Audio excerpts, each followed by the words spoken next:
Umpama kita musyawarahnya tentang bagaimana jalan diperbaiki, jembatan diperbaiki, tapi di masjid tidak mengapa, karena itu kemaslahatan umum. Cuma persoalannya kalau kita transaksi di masjid yang sifatnya pribadi menguntungkan pedagang perorangan, dia naruh orang nabi tak doang supaya bangker, itu udah ngetes supaya sadari apa gerak. Tapi kalau kita yang gini kan kita berada di warung, tapi kayaknya kita berada di masjid, betul?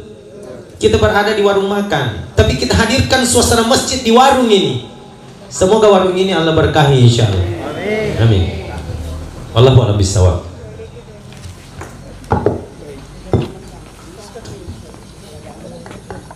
Satu. Baik, Bapak dan Ibu jamaah yang dirahmati Allah Subhanahu wa taala. Tadi tentang guyonan Ibu, ini jawaban dari penceramah kita pada hari ini, bahwa sesungguhnya pintu kematian itu adalah sesuatu yang pasti kita hadapi. Hanya pintunya itu menghadapi kematian itu berbeda, tetapi tujuannya juga satu, di alam barzakh. Jangan mengatakan bahwa kuburan itu hanya pada saat digali kuburan itulah yang dianggap kuburan. Tetapi kalau kita di laut, di sungai tenggelam atau bagaimana tidak ditemukan jasadnya, itu adalah kuburan. Itu adalah alam barzakh. Jadi tidak ada tempat kita untuk lari dari pertanyaan mungkar dan nakir. Jadi kalau guyonan itu cukuplah dijadikan sebuah guyonan, tetapi kita harus memaknai arti daripada yang namanya alam barzakh itu. Kemudian kakanda saya yang panitia pembangunan Masjid Al-Muhajirin, ini sangat menarik memang disampaikan. Kenapa dikatakan bahwa janganlah melakukan membawa suasana pasar ke dalam masjid, ini jangan melakukan transaksi. Karena masjid itu adalah tempat yang suci. Di dalam beragama itu perlu kehati-hatian. Perlu kehati-hatian. Jangan sampai di dalam masjid ada transaksi kemudian ada nilai kebohongan di dalamnya.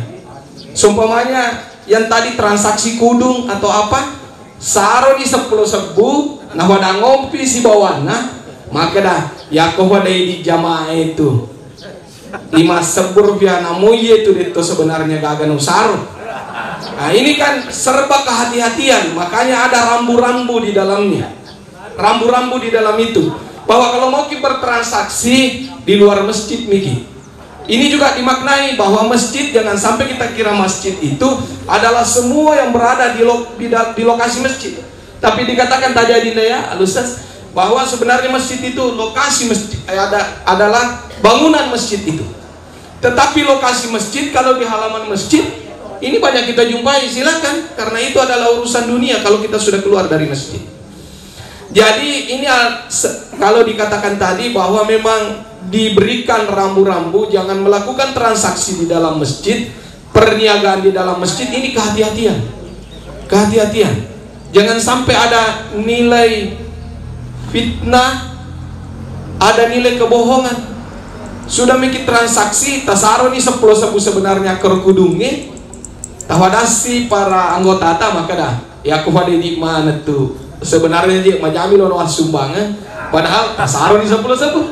Nah ini kan ada nilai kebohongan, ini mengurangi nilai sakralnya masjid itu sendiri, sehingga ini perlu kehati-hatian. Makanya diberikan rambu-rambu seperti itu.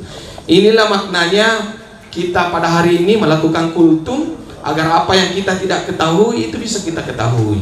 Tetapi kalau sebelumnya kita tidak tahu dan kita sudah tahu sekarang, Adinda ya Al-Ustaz, jangan mikir lakukan itu. Kalau mau kita transaksi, panggil mikir di suatu tempat. Bisa di KM 10 kita transaksi tentang pakaian seragam majelis ta'lim. KM 10 siap memfasilitasi itu. Tapi jangan mikir minta di pemilik KM 10 untuk disiapkan seragam majelis ta'lim. Cukup dia fasilitasi kita setiap hari Jumat untuk seperti ini. Mudah-mudahan selalu membawa berkah, rezekinya ditambah oleh Allah Subhanahu wa taala. Jarang saya jumpai tempat seperti ini, kafe dan resto yang melaksanakan kultum, membawa suasana masjid di tempat seperti ini. Mungkin masih ada yang ingin ditanyakan di kesempatan ini, silakan Pak Ustaz. Terima kasih. Mungkin apa tadi yang disampaikan Ustaz sekedar untuk lebih memperjelas lagi, karena saya juga termasuk salah seorang penceramah, tapi hadis itu selama saya ceramah tidak pernah saya ceramahkan. Karena ada tanggapannya orang yang keliru tentang hadis tadi. Mami muslim dega atau mat apa salam mati sona juma ya ada dua dina juma sakadina ya dampang itu sana atau tidak mendapat pertanyaan kuburan, sampai-sampai ada pertanyaan bicara aku dari nasam pajang. Nah ternyata mereka di nasam pajang mati sona juma. Jadi saya pernah jawab, mungkin Dinda bisa lebih memperjelas. Maka iya tuh dia nasab aja canya itu seleng. Tanda-tanda selengnya masuk aja. Nah makanya hadis dia gak ada seleng ada soalnya cuma nina cuma jadi seleng nih. Ya kok dia minta nasab aja kan canya itu seleng. Jadi mudah-mudahan bisa diperjelas kepada anggota majelis sekalian Dinda, karena ini termasuk lain. Ya nih ya dia minta kok ceramah minta kak. Tapi aku udah tanai kak. Maka jawaban saya seperti itu. Maka dia selengnya tangannya sampajang ya berdina sampajang kata selengnya si bacanya selengnya sampajang. Iya seperti itu Dinda, untuk lebih mungkin karena ada salah paham kan. Ini sampajang ya rodina sampajang mati sejumlah salah ini. Ya ini bukan kali ini. Terima kasih. Baik, ini sangat menarik. Terima kasih banyak Kakanda, Pak Ustaz telah memberikan juga tambahan pencerahan kita pada hari ini. Jangan sampai ada jamaah yang punya persepsi lain terhadap bagaimana menafsirkan hadis tadi, yang dikatakan bahwa kalau ada yang meninggal pada malam Jumat atau hari Jumat, meskipun tidak pernah sholat, tidak pernah puasa, tapi ini mendapat tiket gratis. Nah mungkin ini perlu pencerahan Adinda tentang hal ini, supaya jamaah dan juga yang nanti mendengarkan ini akan tercerahkan dengan penjelasan kita. Saya silakan Dinda. Iya, tapi kekandaku seniorku juga sama-sama mubalik. Jadi sebenarnya hadis ini memang butuh penjelasan yang mendetail agar tidak menimbulkan kesalahpahaman, kemudian sehingga menyebabkan jamaah ini bertanya dan menyimpulkan sesuatu yang kurang tepat. Ya, tapi secara umum seluruh hadis dari Rasulullah itu memang perlu disampaikan. Ya, perlu disampaikan. Tentang bagaimana menjelaskan ini barangkali yang perlu kita perhatikan, termasuk hadis ini. Ya, makanya guru tahunna jara ya wakai hadis dalam ceramah khawatir kak mega menang majelis tali salah paham, salah tafsir. Ya, tapi sesungguhnya kalau kita memahami penjelasan ini, kita akan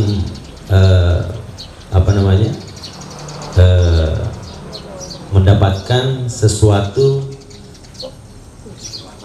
hal yang sangat penting untuk kita sesungguhnya. Maka di katonga rupanya waktu malam ini termasuk amat ingat tak wani Jumat sejuma. Kecerdasannya Rasulullah diawali hadis ini dengan mengawali kalimat mamim muslim. Ya, nigi salam. Ya, nigi salam mati wani Jumat, ya rega sejuma. Ya, nigi salam. Ya rega salat tapi dene kedo salam. Ya. Salam. Tapi KTP nami. Maka berarti dia tidak masuk dalam kategori hadis ini. Karena Rasul ini cerdas sesungguhnya. Dia mengawali bahwa nanti akan timbul pertanyaan begini. Kau apa betul boleh temu di diri bawan wani Jumat. Tulu pebawan ko saloi wani Jumat. Supaya dia taniki, makanya kira-kira bunuh diri itu hampir selengga yari kecenia, berarti dia natamat kun, dia natamat juri. Yang kedua, penjelasannya memang guru kita Kalau dia pun jauh daripada amalan agama, ya, tapi Allah pilih dia untuk wafat malam Jumat, hari Jumat, mungkin karena ada amalannya yang lain yang Allah terima, sehingga tetap dia mendapatkan kemuliaan. Hadis ini dene icallah, ya, dene icallah, dene tanai kuku burue as-sujumai bawang, as-sujumah bawang, tapi as-satu suaha as-sene igan rusuk matoi. Nah, itu dua penjelasan. Makanya sebenarnya tidak semua, ya, tidak semua di antara kita ini pun yang menginginkan Allah wafatkan malam Jumat, hari Jumat itu dikabulkan oleh Allah, tidak semua. Engkau tahu ahli masjid, barangkali ahli ibadah, tapi mungkin Allah berkehendak yang lain. Termasuk Rasulullah kan wafatnya hari Senin, betul? Ya, wafatnya hari Senin. Beliau lahir hari Senin, wafat hari Senin. Ya. Tapi sesungguhnya amalan ini yang sangat menentukan bahwa dia merigaga ilau, ya, dia merigaga ilau Bapak Ibu. Untuk mendapatkan kemuliaan ini, kita yang hari ini belajar untuk dekat dengan agama, tidak apa-apa, kita masukkan dalam lantunan doa kita. Puang tafamati kak mati yarga tali taro tak rialeku puang mati wani juma yarga sujuma. Dia mereka tapi aja napa ya sujuma waktu pertama lalu ya. Saya baca dulu riwayat hidupnya seorang rocker yang cukup dikenal dulu, itu namanya gitarolis. Ini gitarolis saking jayanya dulu, ya, tapi karena dia kadang memiliki sampai dia beberapa kali itu menyanyi dalam keadaan telanjang bulat. Di situ dia dapatkan ketenangan katanya. Tapi setelah dia belajar agama, termasuk beliau minta itu, ya Allah wafatkan saya di hari Jumat. Ternyata betul. Coba kita buka artikelnya, kapan Gitoroli itu meninggal, itu hari Jumat.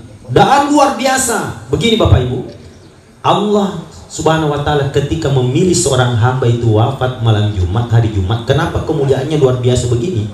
Karena orang yang Allah wafatkan malam Jumat, hari Jumat, itu potensi besar disolatkan oleh orang banyak. Potensi besar disolatkan oleh orang banyak. Bukan karena kemuliaan hari Jumat itu saja, tapi memang setelah kematiannya pun itu potensi dia mendapatkan beberapa kelebihan. Ini kok mati wani Jumat mati sejumat peluang besar disolatkan oleh orang banyak ketika berkumpulnya seluruh jamaah masjid pada saat sholat Jumat. Dalam hadis kan luar biasa. Patapulo to sempajangi sedia to mati, ya dan pengidosane ro to mati. Riwayat yang kedua, siratu to sempajangi sedia to mati, runtuh syafaat, itu to mati. Artinya syafaat, grasi, remisi, pengampunan Allah mungkin karena dia pernah melakukan kesalahan dan dia terlupakan untuk memohon ampun kepada Allah atas kesalahannya. Tapi karena banyaknya orang salat 100 orang, maka dia mendapatkan syafaat. Dia dical syafaat. Ini hak prerogatif Allah. Yang ketiga, 3 sab telu jiji to sempajani sejitu mati. Nah, makanya itu kemungkinan termasuk fadilahnya ini, bahwa orang yang Allah wafatkan malam Jumat, hari Jumat itu peluangnya disolatkan oleh orang banyak besar. Kalau keluarganya ini paham, iya. Makanya dalam kajian agama dalam kajian agama itu seorang mayat ini karena sesuatu hal tidak mengapa ditunda pemakamannya kalau ada kemaslahatan tertentu. Kecuali tidak ada kemaslahatan, maka ketika statusnya sudah berubah menjadi jenazah, maka hadisnya asri'u bil jenazah, percepatlah pemakaman jenazahmu. Tapi kalau masih sebatas status mayat dan ada kemaslahatan, tidak mengapa ditunda. Walaupun rumusnya Yusuf Kala berlaku dalam hadis lebih cepat lebih bagus. Tapi kalau ada kemaslahatannya tidak apa-apa. Yang penting jangan merubah statusnya dari mayat menjadi jenazah. Kalau jenazah memang tidak boleh ditunda. Asri ubil jenazah, percepat pemakaman jenazahmu. Tapi kalau masih mayat, kalau ada hal-hal tertentu termasuk menunggu berkumpulnya orang banyak untuk ikut sholat jenazah, satu pendapat, tidak mengapa ditunda. Ya. Apa perbedaan antara mayat dengan jenazah, Ibu? Perbedaannya, kalau jenazah sudah dimandikan, sudah dikafani, dan sudah disolatkan, itu sudah jenazah. Kalau semacam ini, maka rumus hadisnya sudah berlaku. Jangankan 5 waktu, 1 waktu pun dia nawading patik walau makan aku hurani mu cemme, hurani mu walu, hurani mu sampajangin, percepat. Dia nawading itu tunda. Tapi kalau masih sebatas mayat, belum dimandikan, belum dikafani, dan belum disolatkan, ada hal-hal tertentu barangkali yang kita tunda, dia umpama menunggu keluarganya, ya, ada keluarganya menelpon dari Jakarta, tajak kak, ya kok dia tajak kak, nah talema itu moto aku, angkat tuh kejadian, tataja lalu. Jangan sampai ada di antara kita mengatakan aja namun tajak nih, namun kanak natakapo itu gagalalan na tuo, di semana tahu dia gagalalan na tuo tuh mate, betul?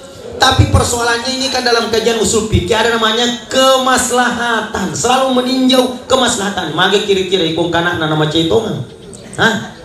Nah ilemak oh nak tomatuan na renre bangkunna, na renre bangkunna, na tak tambah tomati lo kita tanggung. Itu semua dalam peninjauan, termasuk peninjauannya kemaslahatannya untuk menunggu berkumpulnya orang banyak untuk ikut sholat jenazah. Contoh, tapeng kemati makukun. Ada yang bisa maka ada pacara mega ini ke mereka. Kamu boleh dikebumikan sebelum Jumat jam 10 jam 11, tapi ada keluarganya berpesan aja napa yul talam mai kasih na tomato aku pura bimat Jumat we lo kak sedina sampajangi to ega. Kalau kemaslahatannya begitu tidak mengapa. Jadi baik Bapak sekalian, ini agak sedikit panjang penjelasan daripada pertanyaan daripada guru. Sebenarnya bukan pertanyaan, ini hanya sharing ya oleh Gurta. Karena beliau juga adalah senior saya sama penceramah. Tapi ini memang makanya agak panjang juga penjelasannya, karena ini hadis memang butuh penjelasan supaya kita tidak salah paham. Engkau mana tapal lo lupa kau selalu mati kau lisu pak sejumani. Ya hati-hati, ini adalah amalan seorang muslim. Wallahu a'lam bishawab.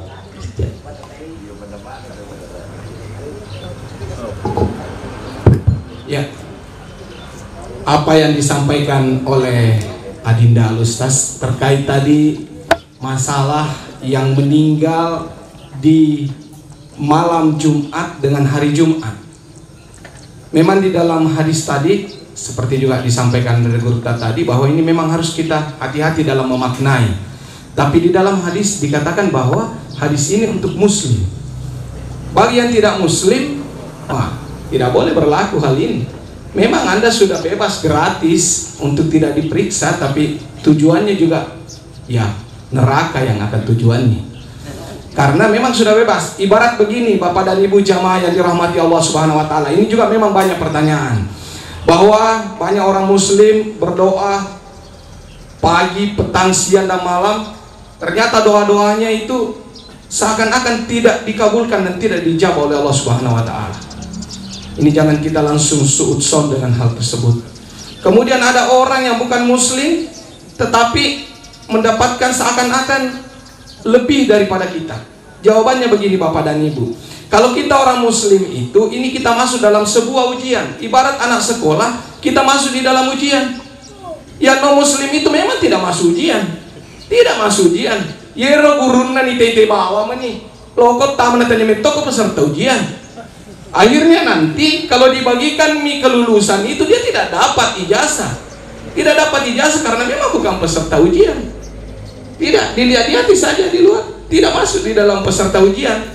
Jadi bagaimana mau dapat ijazah? Mau dapat tanda kelulusan sebagai umat yang bertakwa? Karena memang dia tidak masuk di dalam ujian. Orang non muslim itu memang tidak diuji. Karena memang tidak masuk di dalam ujian. Tidak mendapat syarat kelulusan. Ini kalau kita berpikir seperti itu perumpamaan bagi kita semua.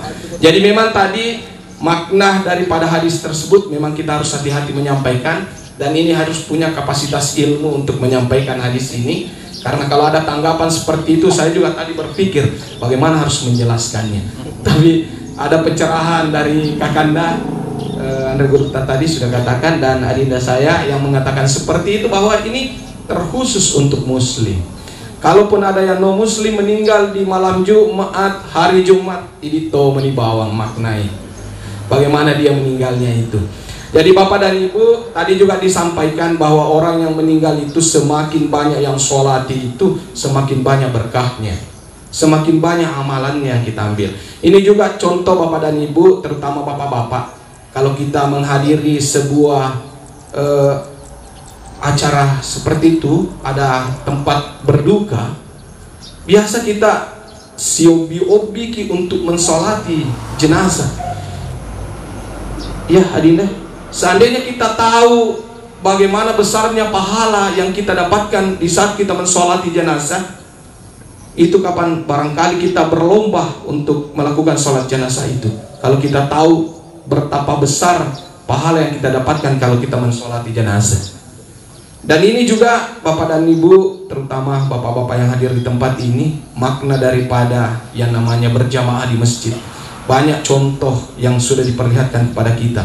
Ternyata banyak yang kita, kalau kita melayat, itu kalau ada orang yang meninggal, semakin banyak yang sholati. Ternyata kalau kita tanya Adinda, Ustaz, alhamdulillah banyak yang sholati, ternyata dia selalu berjamaah di masjid.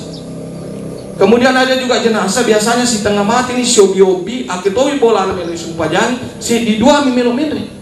Ternyata semasa hidupnya dia memang jauh daripada yang namanya jamaah.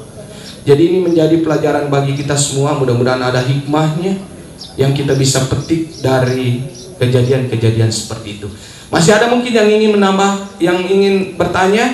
Mumpung Adinda kita Al Ustaz Haji Ismail Al Bugisi hadir di tempat kita. Karena ada di belakang. Silakan Ki. Di depan sini Ki. Kita nanti ini waktu kita jam 06.25, masih ada 8 menit. Ya, 06.25. Saya tahu kalau PNS itu jam 7.30 harus ceklok. Ya, jadi masih jauh ini. Masih ada 1 jam. Assalamualaikum warahmatullahi wabarakatuh. Waalaikumsalam warahmatullahi Pak Ustaz, saya ini adalah seorang guru Pak Ustaz di salah satu sekolah dasar di Kecamatan Samamba. Sehari-harinya kami ke sekolah terkait tadi dengan masalah tempat dakwah. Di sekolah kami, siswa kami ada 4 kategori Pak Ustaz. Ada anak yatim, ada anak piatu, ada yatim piatu, dan ada kedua orang tuanya masih hidup. Dalam mendidik kami di sekolah, sering kami memperlakukan siswa kami kadang memarahi, engkau ucap-ucap Pak Ustaz. Kadang juga kami memukul untuk mendidik siswa kami. Dalam hal ini kami memperlakukan sama semua kepada siswa kami. Kadang-kadang siswa anak yatim piatu dan yatim piatu kami pukul, kami marahi. Apakah dalam hal ini kami tidak termasuk pendusta agama Pak Ustaz? Sebab tujuan kami adalah semata untuk mendidik siswa kami. Tentu juga dalam hal mendidik kami tidak membeda-bedakan antara siswa yang satu dan siswa yang lain. Seharinya kami, itu yang saya tanyakan, ini sudah lama saya harus tanyakan Pak Ustaz, tapi baru kali ini ada kesempatan terkait tadi masalah waktu dan tempat. Terima kasih Pak Ustaz. Assalamualaikum warahmatullahi wabarakatuh. Waalaikumsalam. Ya, saya kira Adinda sudah mengerti ini mungkin dari penjabaran ayat ara'aital ladzi yukazzibu biddin. Ya, mungkin saya persilakan Adinda. Tapi Bapak sekalian, ya, yang ditanyakan oleh saudara kita, Bapak Guru, bagaimana seorang pendidik yang memperlakukan siswanya, ya statusnya barangkali yatim piatu, dengan cara memukul, kemudian barangkali ada hardikan lah dan lain sebagainya. Ya, dalam agama ini Bapak Ibu, ya itu kaedahnya berlaku ya, innamal a'malu binniyat, bahwa amal itu tergantung daripada niat kita. Perlakuan kita ini tergantung daripada niat kita. Ada orang barangkali zahiriannya dia melakukan dunia, tapi kalau niatnya akhirat, maka akan bernilai akhirat. Ada orang kerjanya kerja akhirat, tapi kalau niatnya nawaitunya dunia, maka hasilnya pun dunia. Makanya ini penting, seluruh niat itu, seluruh ibadah yang kita lakukan ini adalah lillahi ta'ala. Itu semua. Tapi setelah kita melakukan ibadah, kita berdoa untuk dunia, untuk akhirat, tidak mengapa. Contoh, kita sedekah, ya, sedekah, tetap sedekah kita ini niat kita lillahi ta'ala. Tapi setelah bersedekah, memberi makan, memberi minum, kita doa untuk dunia, kita doa untuk akhirat, itu tidak dilarang. Kita sholat duha, kita sholat duha. Nah, itu kita yang pertama lillahi ta'ala. Saya niat sholat duha 2 rakaat karena Allah subhanahu wa ta'ala. Tapi setelah sholat duha, kita minta dunia, minta akhirat, itu yang betul. In kana rizqi fis sama fa'anzilhu wa in kana rizqi fil ardi fa'akhrijhu. Ya Allah, sekiranya itu doa sholat duha ini. Sekiranya rezeki saya ada di langit, turunkan. Sekiranya rezeki saya ada di tanah, di bumi ini, keluarkan. Artinya doa sholat duha pun mengandung nilai dunia. Karena memang ketika kita berdoa, sempurnanya doa seorang hamba itu ketika dia berdoa minta dunia, minta akhirat. Tidak sempurna doa seorang hamba bila dia minta hanya dunia, tidak ada dia minta tentang akhirat. Atau sebaliknya, ada orang berdoa hanya semata-mata akhirat, dia tidak minta dunia. Wa minhum may yaqulu rabbana atina fid dunya hasanah wa fil akhirati hasanah wa qina adzabannar. Begitu, dunia, akhirat kita minta. Maka sehubungan dengan pertanyaan guru kita, bagaimana seorang guru ini yang barangkali dalam proses mendidik daripada siswanya, status siswa kan berbeda-beda, ada yatim, ada piatu, ada yatim piatu, tapi karena dilakukan secara secara umum, nawaitunya untuk mendidik, barangkali sepakat kita mengatakan itu tidak mengapa. Sedangkan orang tua saja, ya, jangankan anak orang lain, orang tua saja yang memukul anaknya, itu bahkan anjuran kalau nawaitunya untuk mendidik anaknya. Contoh, apabila orang tua mendapati anaknya usianya 7 tahun tidak sholat, perintahkan, muru aulagu, perintahkan anakmu untuk sholat, ajarkan anakmu untuk sholat, tapi sebatas lisan, perintah. Tapi umur usia anak kita 10 tahun tidak sholat, fadribuhuna, pukullah. Tapi tentu dengan pukulan yang mendidik. Pertanyaannya sekarang barangkali, bagaimana cara memukul ataupun membedakan pukulan yang mendidik dan pukulan yang tidak mendidik? Ini barangkali yang penting, ya. Poinnya di sini. Ya, kalau itu tadi nawaitu kita untuk mendidik, statusnya yatim piatu, kalau memang nawaitu kita barangkali sesepat mengatakan itu dibenarkan, dibolehkan. Betul? Tapi poinnya di sini, bagaimana membedakan pukulan yang mendidik dengan pukulan yang tidak mendidik? Pertama, jangan memukul dalam kondisi kita marah. Orang tua, guru kepada siswanya, orang tua kepada anaknya, jangan biasakan memukul anak kita dalam kondisi marah. Fajafi maca ibu. Pertanyaannya, kira-kira kagak biasa cale anak kok dia macai? Nah, iya panat sipak koto macala mak barafi matai macala pidacu ye. Seharusnya pukulan yang mendidik ini kok macai ki reda, jangan pukul. Karena dipastikan kalau kita kondisi marah itu cennya malaikat dampingi ki setan. Ya, karena marah ini kan dari setan. Jadi kok macai ki nato macala berarti setan si bawa ki cale anak ta atau siswata. Itu namanya anak pada icalef lima betai. Nah, sabak macai pin atau macala. Ketika kita ke dalam kondisi marah, kita pun dididik untuk meredam itu. Tahan yolo aja macalah. Tapi nak bawa ni ronata siswata, yombo pak aja pak macai napa kucala. Maka kita akan menemukan jawaban anak kita, iko pak aja nih macai daerah mucala. Karena kebiasaan kita marah pukul, marah pukul. Tidak pernah kita ini tidak marah, kemudian kita pukul. Padahal pukulan itu yang membawa keberkahan. Beribu-ribu malaikat mendoakan orang tua pada saat dia nawaitu mendidik anaknya dengan pukulan dalam kondisi tidak marah. Masa sebu malaikat meluluati ma baraka facalata waktu. Begitu pula pukulan guru kepada siswanya. Yang kedua, usahakan ketika kita memukul diawali dengan ta'awuz. At-ta'awuzu, a'udzubillahi minasyaitonirrajim. Kemudian as-salawati. Allahumma salli ala Sayyidina Muhammad wa ala ali Muhammad. Bismillah, tateni Bismillah wa ala barakatillah.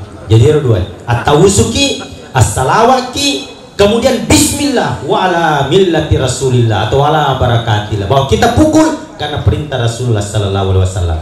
Karena memang ada anak, ada siswa memang layak untuk dipukul.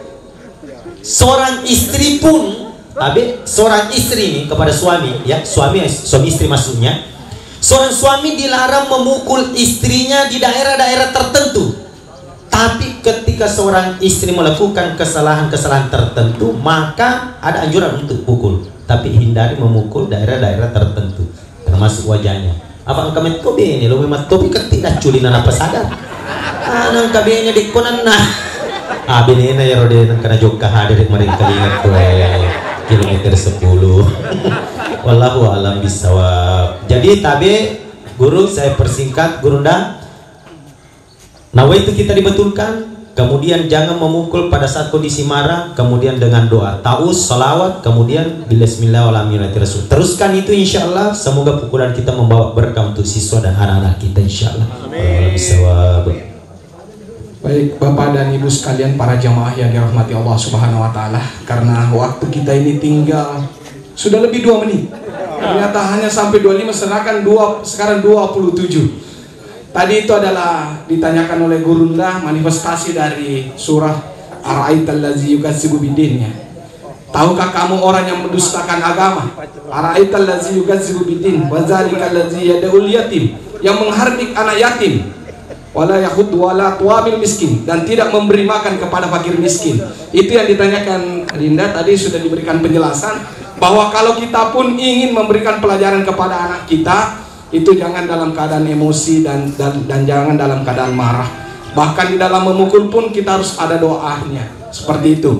Saya kira kalau kita berikan lagi waktu kepada Adinda Al-Ustaz Haji Ismail Al-Bugisi, itu akan panjang. Tapi jangan mengharap kedatangan beliau hanya 1 kali di tempat ini. Kita akan berharap lagi kedatangan berikutnya, Adinda. Ini tadi sangat menarik tentang bagaimana memperlakukan istri, bahkan ternyata bisa memukul istri. Kalau memang istrinya tidak mau mendengarkan kata suaminya, nanti mungkin kita kaji di kesempatan-kesempatan berikutnya. Ini sebuah makna yang harus kita gali, ada taufik yang harus kita gali nantinya, Adinda. Namun sebelum kita tutup pertemuan kita pada pagi hari ini, saya meminta kepada Adinda untuk membacakan doa. Mudah-mudahan pemilik KM Resto Cafe KM10 ini mendapatkan berkah, dan kita juga semua jamaah mendapatkan berkahnya pula. Saya persilakan Adinda. Baik Bapak sekalian, kita khusyuk, konsentrasi, fokus berdoa, bermunajat kepada Allah Subhanahu wa taala. Semoga yang hadir di tempat ini, kemudian tempat ini pun warung kilometer 10, Allah Subhanahu wa taala berikan keberkahan insyaallah. Ala hadhihi niyyah al-Fatihah. Oleh syaitan. Ya. Amin ya Allah ya Hayyu ya Qayyum. Ya fardun ya witur ya samadun ya sanada man ilaihi istanda. Ya man lam yalid wa lam yulad wa lam yakul lahu kufuwan ahad. Allahumma arham umat Muhammad sallallahu alaihi wasallam. Allahumma ghfir umat Muhammad sallallahu alaihi wasallam. Allahumma ansur umat Muhammad sallallahu alaihi wasallam. Ya Allah, rahmati kami, sayangi kami, berkahi kami ya Allah. Ya Allah, rahmati, sayangi, berkahi kami semua yang berkumpul di tempat ini ya Allah. Ya Allah, rahmati, sayangi, berkahi pemilik usaha warung kilometer 10 ini bersama dengan seluruh krunya ya Allah. Rahmati, berkahi, sayangi keluarga kami ya Allah. Kami ada keluarga, kami ada anak, kami ada istri ya Allah. Ya Allah, jadikan anak cucu keturunan kami ya Allah mampu membanggakan kami, menyenangkan kami para orang tuanya ya Allah. Amin. Jangan kau susahkan hati kami sebagai orang tua ya Allah dengan kehadiran anak-anak kami. Gembirakan kami para orang tua ya Allah ya Hayyu ya Qayyum dengan kehadiran anak kami. Kau takdirkan ada di antara anak cucu kami penghafal Al-Quran ya Rabb. Kau takdirkan ada di antara anak cucu keturunan kami penghafal Al-Quran ya Rabb. Karena kami pernah membaca satu riwayat hadis, barang siapa yang mendapatkan anak cucu keturunan satu saja penghafal Al-Quran, maka 10 keluarganya dijamin menjadi penghuni surga. Ya Allah, yang sakit di antara kami Kau sehatkan, Kau sembuhkan. Ya Allah, ya Rabb, yang hadir di majelis ini ya, sekiranya ada yang sakit, Kau angkat penyakit kami masing-masing ya Allah. Kau sembuhkan kami ya Allah, Kau sehatkan kami ya Rabb. Sekiranya ada keluarga kami berbaring di rumah kami, di rumah sakit, sehatkan, sembuhkan mereka. Ya Allah, rahmati, berkahi usaha pekerjaan kami ya. Bapak Ibu, ingat usaha pekerjaan kita masing-masing. Doakan keberkahannya, doakan kesuksesannya, rezekinya. Semoga Allah Subhanahu wa Ta'ala manfaatkan untuk agama. Ya Allah, Ya Rahman, Ya Hayy, Ya Qayyum, apa isi hati kami masing-masing, apa doa kami masing-masing, Kau terima, Kau kabulkan ya Allah. Sebagaimana Kau terima doa, kabulkan doa Nabi dan Rasulmu ya Rabb. Allahumma yassir wa la tu'assir, Allahumma yassir wa ala alaina, Allahumma yassirna wa alaina. Rabbana atina fid dunya hasanatan wa fil akhirati hasanatan wa qina adzabannar. Sallallahu alaihi walhamdulillahi rabbil alamin. Bapak Ibu para jamaah, mari kita membaca Al-Fatihah. Ini akan Al-Fatihah tanah barakah realita keluarga tak jamaah-jamaah tak dan ya barakah rilana ya onrongnya. Al-Fatihah.